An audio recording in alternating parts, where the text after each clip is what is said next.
Isa ang sakit na diabetes sa mga pangunahing karamdaman na dumadapo sa atin. Hindi natin namamalayan na nasa sistema na ng ating katawan ito, pero kaya pa rin iwasan ito kung susundin lamang ang ilang kaparaanan.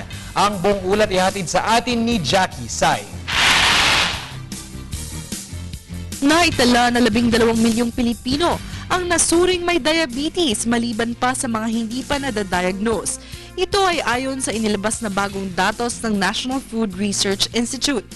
Ayon naman sa WHO, halos 350 milyong tao na ang may diabetes sa buong mundo at napapabilang na ito sa pang-7 sa mga nakakamatay na sakit. Kaya naman nais ng ilang mga doktor sa Diabetes Philippines, isang non-government organization na mapangalagaan ang kalusugan ng mga Pilipino, kung kaya't nagkaisa at nagsagawa ang mga doktor na ito ng Health Forum. Ayon kay Dr. Joy Fontanilla, isa sa mga direktor ng Diabetes Philippines, makuha ang diabetes kung siya ay may family history ng sakit na ito, may sedentary lifestyle, kulang sa ehersisyo o kaya naman ay pagiging overweight. Isang chronic disease ang diabetes kung saan hindi nakakapag-supply ng insulin ang pancreas o kaya naman hindi na sapat ang nagagawang insulin sa ating katawan. Kaya't hindi na nabuburn ang mga pagkain o sugars na kinakain sa pang-araw-araw.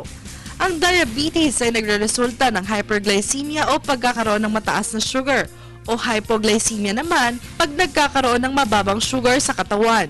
Kaya't importanteng mabigyan ng tamang insulin dosage upang ma-regulate o mabalanse ang sugar sa katawan ng tao.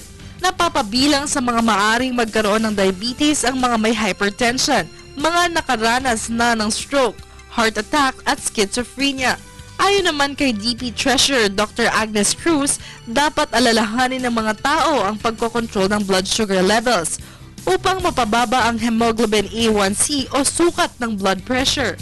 Dagdag pa nito, karamihan sa may karamdaman na ito ay hindi nakakaalam na may diabetes sila.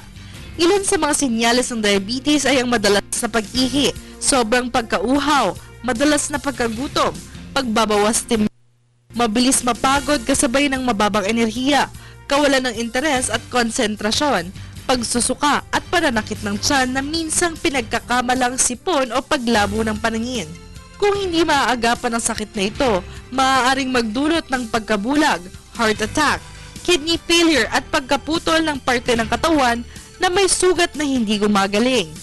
Ilan sa maaaring gawin para maiwasan ang patuloy na pagtaas ng blood sugar ay ang pag-e-exercise ng 30 minuto kada araw, gaya ng brisk walking, swimming at pagbibisikleta.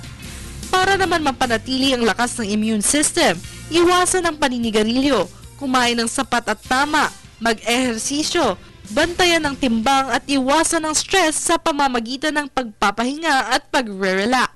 Nakikiisa naman ang Department of Health o DOH sa Diabetes Philippines upang maiwasan ang pagkakaroon ng diabetes, lalo na sa mga mahihirap. Ito ay sa pamamagitan ng pagbibigay ng libreng glucose meters ng ilang health centers sa mga nangangailangan nito. Patuloy namang nagsasagawa ng diabetes awareness activities tuwing ika-4 na linggo ng Hulyo at ipinagdiriwang ang World Diabetes Day tuwing ika-14 ng Nobyembre. Sa Telebisyon ng Bayan, Jackie